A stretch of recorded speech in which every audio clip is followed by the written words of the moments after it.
Hello and welcome back to our channel. എല്ലാവരും എന്തെടുക്കാണ് നമ്മുടെ ഇന്നത്തെ വീഡിയോ വന്നിട്ട് നിങ്ങൾക്ക് യൂസ്ഫുൾ ആയിട്ടുള്ള ഒരു വീഡിയോ ആയിരിക്കും. നമ്മൾ ഹെയർ സ്റ്റൈൽ, നമ്മളെല്ലാവരും തന്നെ ഹെയർ സ്റ്റൈൽ ചെയ്യുന്നവരാണ് അല്ലേ, മുടി കെട്ടി വെക്കുന്നവരാണ്, മുടിയുള്ളവരാണ്. മുടി കെട്ടി വെക്കുമ്പോഴേക്കും നിങ്ങൾക്ക് യൂസ്ഫുൾ ആയിട്ടുള്ള കുറച്ച് ടിപ്സാണ് ഞാൻ പറഞ്ഞു തരാൻ പോകുന്നത്. ഏത് രീതിയിൽ വെക്കുമ്പോഴാണ് നിങ്ങൾക്ക് കൂടുതൽ നിങ്ങളുടെ ഫേസ് ഷേപ്പിന് ചേരുന്നത്, അതുപോലെ തന്നെ ഫേസ് ഒരു യങ്ങറായിട്ട് ഫീൽ ചെയ്യിപ്പിക്കാൻ ഏത് രീതിയിലാണ് ചെയ്യേണ്ടത് എന്നുള്ളതൊക്കെയാണ് ഇന്നത്തെ വീഡിയോയിൽ ഷെയർ ചെയ്യാൻ പോകുന്നത്. സോ അപ്പോൾ നിങ്ങൾക്ക് ഇഷ്ടമാവുമെന്ന് വിചാരിക്കണം. അപ്പോൾ നിങ്ങൾക്ക് ഇത്തിരി ഇഷ്ടമായിട്ടുണ്ടെങ്കിൽ വരെ ലൈക്ക് ചെയ്യാം. ലൈക്ക് ചെയ്യാൻ മറക്കരുത്. ലൈക്ക് ബട്ടൺ എന്തായാലും നിങ്ങൾ ക്ലിക്ക് ചെയ്തിട്ടുണ്ടാവണം. പിന്നെ നിങ്ങളുടെ ഫ്രണ്ട്സ്, ഫാമിലി, റിലേറ്റീവ്സ് ഒക്കെ ആയിട്ട് ഈ വീഡിയോ ഷെയർ ചെയ്യാനായിട്ട് മറക്കരുത്. നിങ്ങൾക്ക് ഇഷ്ടപ്പെടുകയാണെന്നുണ്ടെങ്കിൽ ഒന്ന് ഷെയർ ചെയ്ത് കൊടുക്കുക. അപ്പോൾ നമുക്ക് ഒട്ടും ലേറ്റ് ആക്കണ്ട, വേഗം തന്നെ സ്റ്റാർട്ട് ചെയ്യാം. അപ്പോൾ നമ്പർ 1 ടിപ്പ് വന്നിട്ട്, നിങ്ങൾ ഹെയർ സ്റ്റൈൽ ചെയ്യുമ്പോഴേക്ക് നിങ്ങൾ ഹെയർ അഴിച്ചിടുന്ന ആളുകളാണെങ്കിൽ, ഹെയർ സ്റ്റൈൽ എന്തോ ആയിക്കോട്ടെ, എന്ത് ചെയ്യുന്ന ആളുകളാണെങ്കിലും നിങ്ങൾ മിഡിൽ നിന്ന് പാർട്ടീഷൻ ചെയ്യാണ്ടിരിക്കുക. സ്പെഷ്യലി നിങ്ങളുടെ എൻ്റെ പോലത്തെ റൗണ്ട് ഫേസ് ആണെന്നുണ്ടെങ്കിൽ മിഡിൽ നിന്ന് പാർട്ടീഷൻ ചെയ്യുമ്പോഴേക്കും നമുക്ക് എന്താ പറയുക, ഫേസ് കുറച്ചും കൂടി ഓൾഡർ ആയിട്ട് ഫീൽ ചെയ്യും, കുറച്ചുകൂടി നമുക്ക് പ്രായം തോന്നിക്കും. കാരണം ഈ ഒരു പോർഷൻ വന്നിട്ട് അമുങ്ങിയിരിക്കും. നിങ്ങൾ സെൻറ്റർ പാർട്ടീഷൻ ചെയ്തിട്ടുള്ള എല്ലാവരും നോക്കുമ്പോഴും നിങ്ങൾക്ക് അറിയാൻ പറ്റും, കുറച്ചൊരു ഏജ് തോന്നിക്കും. ഉള്ള ഏജിനേലും ഇച്ചിരി കൂടി ഏജ് ഫീൽ ചെയ്യിപ്പിക്കും. മൊത്തത്തിലൊരു പതങ്ങിയിരിക്കുന്ന പോലെ ഫീൽ ചെയ്യും അല്ലേ. ഒന്നൊന്ന് ഇങ്ങനെ ഹെയർ താന്നിരിക്കുമ്പോഴേക്കും മൊത്തത്തിലൊരു പതങ്ങിയിരിക്കുന്ന പോലെ ഫീൽ ചെയ്യും. അപ്പോൾ നിങ്ങൾ എപ്പോഴും ഹെയർ പാർട്ടീഷൻ ചെയ്യുമ്പോഴേക്കും സൈഡിൽ നിന്ന് വേണം പാർട്ടീഷൻ ചെയ്യാൻ. നിങ്ങളുടെ നടുക്ക് നിന്ന് മിഡിൽ പാർട്ടീഷൻ എടുത്ത് നിങ്ങൾ കംഫർട്ടബിൾ ആണെങ്കിൽ നിങ്ങൾ അത് തന്നെ ഫോളോ ചെയ്യണം. ഞാൻ ജസ്റ്റ് ഒരു ടിപ്പ് ആയിട്ടാണ് കേട്ടോ പറയുന്നത്. അപ്പോൾ നമ്മൾ ഈ സൈഡ് പോർഷൻ ഒന്ന് ഇങ്ങനെ എടുക്കുകയാണെന്നുണ്ടെങ്കിൽ ഇവിടെ ഒന്ന് ജസ്റ്റ് ഇങ്ങനെ ഒന്ന് ഹൈറ്റ് നമുക്ക് പൊക്കം കിട്ടും. അപ്പോഴേക്കും നമുക്ക് ഫുൾ ഒരു സ്റ്റൈലിഷ് ലുക്ക് ഉണ്ടാവും. സ്റ്റൈലിഷ് ലുക്ക് എന്ന് മാത്രമല്ല, നമുക്ക് മൊത്തത്തിൽ നമ്മുടെ ഫേസ് ഒന്ന് കംഫർട്ടബിൾ ആയിരിക്കും.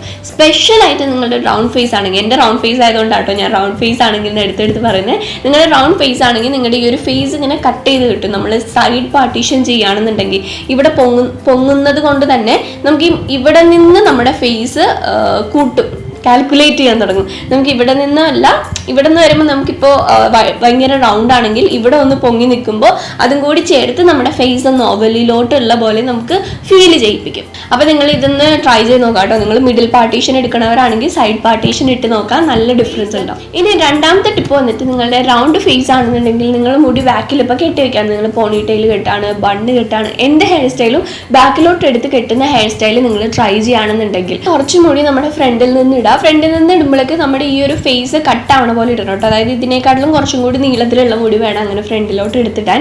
അതേപോലെ നമ്മൾ രണ്ട് സൈഡിൽ നിന്ന് മുടി അങ്ങനെ എടുത്തിടാം. അപ്പോഴേക്ക് നമ്മുടെ ഫേസ് ഒന്ന് കട്ട് ചെയ്ത് കിട്ടും, രണ്ട് ഭാഗം കട്ടായി കിട്ടും. അപ്പോൾ നമുക്ക് ഇങ്ങനെ ഒരു ഓവൽ ആയിട്ടുള്ള ഷേപ്പ് പോലെ ഒരു ഇല്യൂഷൻ ഫീൽ ചെയ്യിപ്പിക്കും. അപ്പോൾ നിങ്ങൾ റൗണ്ട് ഫേസ് ഉള്ളവരാണ്, ബാക്കിൽ ടൈറ്റ് ആയിട്ട് മുടി കെട്ടി വെക്കുന്നുണ്ടെങ്കിൽ അങ്ങനെ കെട്ടരുത്. മുടി ജസ്റ്റ് ഇങ്ങനെ ഒന്ന് കട്ട് ചെയ്ത് നമ്മുടെ ഫേസ് ഒന്ന് സ്ലിമ്മായി ഫീൽ ചെയ്യിപ്പിക്കുന്ന പോലെ ചെയ്യാം. ഇനി അടുത്ത ടിപ്പ് വന്നിട്ട്, നിങ്ങൾ മുടി ബ്രെയ്ഡ് ചെയ്യുമ്പോൾ, അതായത് മുടി പിന്നിടില്ലേ, മുടി പിന്നിടുമ്പോഴേക്കും ഭയങ്കര ടൈറ്റായിട്ട് പിടിച്ച് പിന്നിടാതെ ലൂസായിട്ട് മുടി പിന്നിടാനായിട്ട് നോക്കാം. അങ്ങനെ ലൂസായിട്ട് മുടി പിന്നിടുമ്പോഴേക്കും ഒരു സ്റ്റൈലിഷ് ലുക്ക് ഉണ്ടാകും. അതുപോലെ തന്നെ നമ്മൾ കുറച്ചൊരു യങ്ങറായിട്ട് ഫീൽ ചെയ്യും, നമുക്ക് ഒരുപാട് പ്രായം തോന്നിപ്പിക്കില്ല. അപ്പം അതൊരു ടിപ്പാണ് കേട്ടോ. നിങ്ങൾ മുടി കെട്ടുമ്പോൾ ഭയങ്കര ടൈറ്റായിട്ട് പിടിച്ച് കെട്ടി ഇങ്ങനെ ബാക്കിലൊക്കെ ഇങ്ങനെ വലിച്ച് ഇവിടെ ഫുൾ വലിച്ച് അങ്ങനെ വലിച്ച് കെട്ടിയിട്ടുണ്ടെങ്കിൽ നിങ്ങൾക്ക് കുറച്ചൊരു ഏജ് ഫീൽ ചെയ്യിപ്പിക്കും. കാരണം നമ്മുടെ ഫുൾ ഫേസ് ഇങ്ങനെ പ്രൊജക്റ്റ് ചെയ്ത് നിൽക്കും. അപ്പോൾ അങ്ങനെ ചെയ്യാതെ കുറച്ച് ലൂസാക്കിയിട്ട് മുടി കുറച്ച് ഫ്രണ്ടിൽ എടുത്ത് ഇവിടെ നിന്നൊക്കെ എടുത്ത് കുറച്ചൊരു നമ്മുടെ ഫേസ് കട്ട് ചെയ്യുന്ന പോലെ, നിങ്ങളുടെ ഫേസ് ഷേപ്പ് ഏതാണോ ആ ഷേപ്പ് നോക്കിയിട്ട് ആ ഫേസ് ഷേപ്പ് കട്ട് ചെയ്യുന്ന പോലെ രീതിയിൽ വേണം നിങ്ങൾ ഹെയർ സ്റ്റൈൽ ചെയ്യാൻ വേണ്ടിയിട്ട്. അപ്പോൾ നിങ്ങളിനി ബ്രെയ്ഡ് ചെയ്യുമ്പോഴേക്കും എപ്പോഴും ലൂസ് ആയിട്ടുള്ള ബ്രെയ്ഡ് തന്നെ ചെയ്യാം. ഞാൻ നമ്മുടെ ഹെയ്ദിയുടെ മാരേജിന് പോയിട്ടുള്ള വീഡിയോ നിങ്ങൾ കണ്ടിട്ടുണ്ട്. എനിക്ക് എൻ്റെ അടി ഫുൾ തെറിവിളിയായിരുന്നു ഞാൻ മുടി കെട്ടിയേക്കടയിൽ. നമ്പർ 1 എൻ്റെ ഭാഗത്ത് തെറ്റുണ്ട്. കാരണം ഞാൻ മുടി ഭയങ്കര എനിക്ക് ഫ്രിസി ആയിട്ട് വന്നിട്ടുണ്ടായിരുന്നു. ഞാൻ കുറച്ചും കൂടി ഒന്ന് സെറ്റ് ചെയ്യണമായിരുന്നു. പക്ഷെ ഞാൻ അതിനകത്ത് ഹെയർ ചെയ്തിട്ടുള്ളത് എൻ്റെ ഫേസിന് ചേരുന്ന പോലെയാണ്. അങ്ങനെ അല്ലാതെ ഞാൻ മുടി പിന്നിട്ടിട്ടുണ്ടെങ്കിൽ ഭയങ്കര ബോറാവും. മുടി എപ്പോൾ ഞാൻ പിന്നിടുന്നു, അല്ലെങ്കിൽ ഞാൻ ആ ഒരു ഹെയർ സ്റ്റൈൽ സെലക്ട് ചെയ്തായിരുന്നു. എപ്പോൾ ഞാൻ മുടി പിന്നിടാണെന്നുണ്ടെങ്കിൽ ഞാൻ സൈഡിലോട്ട് ഫ്രണ്ടിലോട്ടൊന്നും ഞാൻ ഇടും. മുടി ലൂസായിട്ടാണ് ഞാൻ പിന്നുള്ളൂ. പിന്നെ ഈ ഭാഗത്തുനിന്ന് ഞാൻ മുടി എടുത്ത് ഫ്രണ്ടിലോട്ട് ഇട്ടിട്ടുണ്ടായിരുന്നു. എന്തിനാന്ന് വെച്ചാൽ എൻ്റെ ഫേസ് കട്ടായി കിട്ടാൻ വേണ്ടിയിട്ടാണ്. അല്ലെങ്കിൽ എൻ്റെ ഫേസ് നന്നായിട്ട് ഇങ്ങനെ പ്രൊജക്റ്റ് ചെയ്ത് നിൽക്കും. അപ്പോൾ നിങ്ങൾ എപ്പോൾ ബ്രെയ്ഡ് ചെയ്തിട്ടുണ്ടെങ്കിലും ലൂസ് ആയിട്ടുള്ള ബ്രെയ്ഡ് തന്നെ ചെയ്യാം. പിന്നെ നിങ്ങൾ ശ്രദ്ധിക്കേണ്ട കാര്യം വന്നിട്ട്, ഇപ്പോൾ നിങ്ങൾ ഹെയർ ഇങ്ങനെ അഴിച്ചിടാണ് അല്ലെങ്കിൽ അങ്ങനത്തെ ഹെയർ സ്റ്റൈൽ ചെയ്യുകയാണെന്നുണ്ടെങ്കിൽ നിങ്ങൾ മുടി ഇങ്ങനെ ബാക്കിലോട്ട് ഇങ്ങനെ കാണിക്കരുത്. ഇപ്പം ഞാനിപ്പോൾ കാണിച്ചിരിക്കുന്നത്, ഞാൻ എൻ്റെ ഈ ഒരു മുടി ഇപ്പുറത്തോട്ട് ഫ്രണ്ടിലോട്ട് കുറച്ച് പോർഷൻ ഓഫ് ഹെയർ ഇട്ടിട്ടുണ്ട്. നിങ്ങൾ രണ്ട് സൈഡ് മുടി ബാക്കിലോട്ട് ഇട്ടിട്ട് ഇങ്ങനെ കാണിക്കരുത്. അങ്ങനെ കാണിക്കുകയാണെന്നുണ്ടെങ്കിൽ നമുക്കൊന്നും കൂടി നമ്മുടെ ഫേസ് പ്രൊജക്റ്റ് ചെയ്ത് നിൽക്കും, നമുക്ക് ഏജ് ഫീൽ ചെയ്യിപ്പിക്കും. നമ്മൾ കുറച്ചൊരു യങ്ങറായിട്ട് ഫീൽ ചെയ്യാൻ വേണ്ടിയിട്ട് മുടി എപ്പോഴും ലൂസായിട്ട് ചെവിയുടെ ഫ്രണ്ടിലോട്ട് ഇടാം. അല്ല നിങ്ങൾക്ക് ചെവിയുടെ ബാക്കിലോട്ട് ഇട്ടാണ് കംഫർട്ടബിൾ എങ്കിൽ ഇതേപോലെ ഒരു സൈഡ് ബാക്കിലോട്ട് ഇടാം, ഒരു സൈഡ് ഫ്രണ്ടിലോട്ട് ഇടാം. അപ്പോഴേക്കും നമുക്ക് കുറേ കൂടി നല്ല ഒരു ലുക്ക് കിട്ടും. ഇനി അടുത്തൊരു ടിപ്പ് വന്നിട്ട്, നിങ്ങൾക്ക് ഫ്രണ്ടിൽ മുടി കട്ട് ചെയ്തിടാൻ ഇടാൻ ഇഷ്ടമുള്ളവരാണെന്നുണ്ടെങ്കിൽ നിങ്ങളിപ്പോൾ ഇങ്ങനെയൊക്കെ ഫ്രണ്ടിൽ മുടി വെട്ടിയിട്ട് കണ്ടിട്ടില്ലേ, അത് നിങ്ങൾ നിങ്ങളുടെ ഫേസ് ഷേപ്പിനനുസരിച്ച് കട്ട് ചെയ്യാം. നിങ്ങളുടെ ഓവൽ ആയിട്ടുള്ള ഷേപ്പാണ്, നല്ല ലോങ് ആയിട്ടുള്ള ഷേപ്പാണ്, നിങ്ങൾക്ക് ആ ഒരു ഭയങ്കര ലോങ്നെസ് കുറയ്ക്കണം. ഓവൽ ഷേപ്പ് എന്നല്ല, നീളം കൂടിയ ഷേപ്പാണ്. ഓവൽ ഷേപ്പാട്ടോ പെർഫെക്റ്റ് ആയിട്ടുള്ള ഫേസ് ഷേപ്പ്. നിങ്ങളുടെ നല്ല നീളം കൂടിയിട്ടുള്ള ഫേസ് ആണെന്നുണ്ടെങ്കിൽ ആ നീളം കുറപ്പിക്കാൻ വേണ്ടിയിട്ട് നമുക്ക് ഇവിടെ ഫ്രഞ്ചസ് കട്ട് ചെയ്തിടാം. അതുപോലെ ഇങ്ങനെ താഴത്തോട്ട് രണ്ട് സൈഡിലോട്ട് നമുക്ക് ഫ്രഞ്ചസ് കട്ട് ചെയ്തിടാം. ഇനി നിങ്ങളുടെ റൗണ്ട് ഫേസ് ആണ്, എൻ്റെ പോലത്തെ ഫേസ് ആണെന്നുണ്ടെങ്കിൽ ഇങ്ങനെ നിങ്ങൾക്ക് ഫ്രണ്ടിൽ ഹെയർ കട്ട് ചെയ്തിരുന്ന ഒട്ടും രസം ഉണ്ടാവില്ല. നിങ്ങൾ എപ്പോഴും ഹെയർ കട്ട് ചെയ്യുമ്പോഴേക്കും ഇങ്ങനെ ഫേസ് കട്ടായി കിടക്കുന്ന പോലെ സൈഡിലോട്ട് വേണം മുടി വെട്ടിയിടാൻ വേണ്ടിയിട്ട്.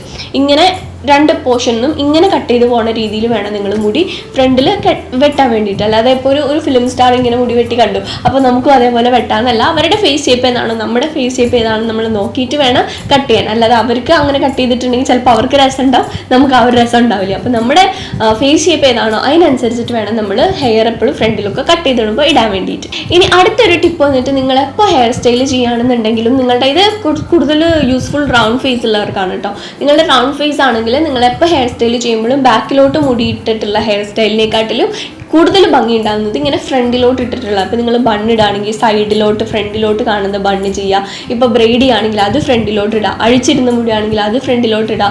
എപ്പോഴും ഫ്രണ്ടിലോട്ട് ഇടുന്ന ഒരു ഹെയർ സ്റ്റൈൽ, അതായത് ഇതേപോലെ കട്ട് ചെയ്ത് കിടക്കുന്ന ഒരു ഹെയർ സ്റ്റൈലായിരിക്കും നിങ്ങൾക്ക് യൂസ്ഫുൾ ആയിട്ടുണ്ടാവും, നിങ്ങൾക്ക് ഭംഗിയായിട്ടുണ്ടാവുന്നത്. നിങ്ങളുടെ ഫേസ് ഷേപ്പിന് ചേരുന്നത് അങ്ങനെയായിരിക്കും. ഇനിയിപ്പോൾ നിങ്ങൾക്ക് ബാക്കിൽ കെട്ടണമെന്നാണ് താല്പര്യമെങ്കിൽ നിങ്ങൾ ബാക്കിൽ കെട്ടിയിട്ട് ഫ്രണ്ടിലെ മുടി കുറച്ചിങ്ങനെ അവിടെ നിന്ന് ഇവിടെ നിന്നൊക്കെ വലിച്ചിടാം. അപ്പോഴേക്കും നിങ്ങൾക്ക് നല്ല രസം ഉണ്ടാവും. ഇനി നെക്സ്റ്റ് ടിപ്പ് വന്നിട്ട്, നിങ്ങൾ ഹെയർ കേൾ ചെയ്യുമ്പോഴാണ്. നിങ്ങൾക്ക് കേൾ ചെയ്യണമെന്ന് ഭയങ്കര താല്പര്യമുള്ള ആളുകളാണെങ്കിൽ കേൾ ചെയ്യാൻ വേണ്ടിയിട്ട് നിങ്ങളുടെ ഫേസിൻ്റെ ഷേപ്പ് നോക്കിയിട്ട് വേണം കേട്ടോ കേൾ ചെയ്യാൻ. ഇപ്പോൾ നിങ്ങളുടെ റൗണ്ട് ഫേസുള്ള ഷേപ്പ് ആണെന്നുണ്ടെങ്കിൽ നിങ്ങൾ എപ്പോഴും കേൾ ചെയ്യുമ്പോഴേക്കും നമ്മുടെ ഈ ഫേസിൻ്റെ അവിടെ കേൾസ് വന്നിട്ടുണ്ടെങ്കിൽ നമുക്ക് ഒന്നുകൂടി വലിപ്പം ഫീൽ ചെയ്യിപ്പിക്കും. അപ്പോൾ അതുകൊണ്ട് ഈ ഒരു ഭാഗം കഴിഞ്ഞിട്ട് ഇവിടം തൊട്ട് വേണം നിങ്ങളുടെ കേൾസ് വരാൻ വേണ്ടിയിട്ട്. ഇവിടുന്നേ ഉള്ള കേൾസ് ആണെങ്കിൽ ഭയങ്കരമായിട്ട് വണ്ണം ഫീൽ ചെയ്യിപ്പിക്കും. എനിക്ക് തോന്നുന്നു നമ്മുടെ ഒരു ക്രിസ്ത്യൻ വെഡിങ് ലുക്കിൽ എൻ്റെ ഹെയറിൽ കേൾസ് ഇവിടെ നിന്നേ വന്നിട്ടുണ്ടായിരുന്നു. അപ്പോൾ ഒന്നും കൂടി വണ്ണം ഫീൽ ചെയ്യിപ്പിക്കും. അപ്പോൾ നമുക്ക് ഇത്രയും കഴിഞ്ഞതിന് ശേഷം വേണം നിങ്ങളിങ്ങനെ കേൾസ് കൊടുക്കാൻ വേണ്ടിയിട്ട്. അപ്പോൾ നിങ്ങൾക്ക് ഒന്നും കൂടി ഫേസ് നന്നായിട്ട് ഭംഗിയായിട്ടുണ്ടാവും. ആ ഒരു കേൾസ് നിങ്ങൾക്ക് നന്നായിട്ട് സൂട്ടബിൾ ആയിട്ടുണ്ടാവും. അതുപോലെ തന്നെയാണ് ലോങ് ഫേസ് ഉള്ളവർക്കും എനിക്ക് തോന്നുന്നു ഇവിടെ നിന്നേ കേൾസ് കൊടുത്തിട്ടുണ്ടെങ്കിൽ അതൊരു പ്രശ്നം ഉണ്ടാവില്ല എന്ന്. നിങ്ങളുടെ നല്ല റൗണ്ട് ഫേസ് ആണെങ്കിൽ ഇത് കഴിഞ്ഞിട്ട് ഇങ്ങനെ വേണം നിങ്ങളെപ്പോഴും കേൾസ് കൊടുക്കാൻ വേണ്ടിയിട്ട്. സോ അപ്പോൾ നമ്മുടെ ഇന്നത്തെ വീഡിയോ ഇത്രയേ ഉള്ളൂ. കുറച്ച് കുട്ടി ടിപ്സ് ആയിരുന്നു കേട്ടോ. എനിക്ക് തോന്നുന്നു ഈ വീഡിയോ കുറച്ചും കൂടി യൂസ്ഫുൾ എൻ്റെ പോലത്തെ ഫേസ് ഷേപ്പ് ഉള്ളവർക്കാണ്. എനിക്കറിയാവുന്ന കാര്യങ്ങൾ ഞാൻ നിങ്ങളായിട്ട് ഷെയർ ചെയ്തതാണ്. അപ്പോൾ നിങ്ങൾക്ക് ഇത്തിരി ഇഷ്ടമായിട്ടുണ്ടെങ്കിൽ ലൈക്ക് ബട്ടൺ ക്ലിക്ക് ചെയ്യാനായിട്ട് മറക്കരുത്. ആ ലൈക്ക് ബട്ടൺ ഒന്ന് ക്ലിക്ക് ചെയ്തേക്കാം. പിന്നെ എൻ്റെ വീഡിയോ ഷെയർ ചെയ്യാൻ പറ്റുമെങ്കിൽ നിങ്ങളുടെ ഫ്രണ്ട്സ്, ഫാമിലി, റിലേറ്റീവ്സ് ഒക്കെ ആയിട്ട് ഷെയർ ചെയ്ത് കൊടുക്കുക. റൗണ്ട് ഫേസുള്ള പെൺകുട്ടികൾക്ക് ഷെയർ ചെയ്ത് കൊടുക്കാനായിട്ട് നോക്കുക. പിന്നെ എൻ്റെ സോഷ്യൽ മീഡിയാസിൽ കൂടെ ഒന്ന് ഫോളോ ചെയ്യാം. ഞാൻ ഇൻസ്റ്റാഗ്രാമിലും ഫേസ്ബുക്കിലൊക്കെ ആക്റ്റീവ് ആയിട്ടുള്ള ആളാണ്. അപ്പോൾ അതുകൊണ്ട് എൻ്റെ സോഷ്യൽ മീഡിയാസിൽ കൂടെ ഒന്ന് ഫോളോ ചെയ്യാനായിട്ട് നോക്കാം. അപ്പോൾ നമുക്ക് ഇതുപോലത്തെ നല്ലൊരു യൂസ്ഫുൾ അല്ലെങ്കിൽ എൻ്റർടൈനിങ് കൈൻഡ് ഓഫ് വീഡിയോ കാണുന്നവരെ, take care.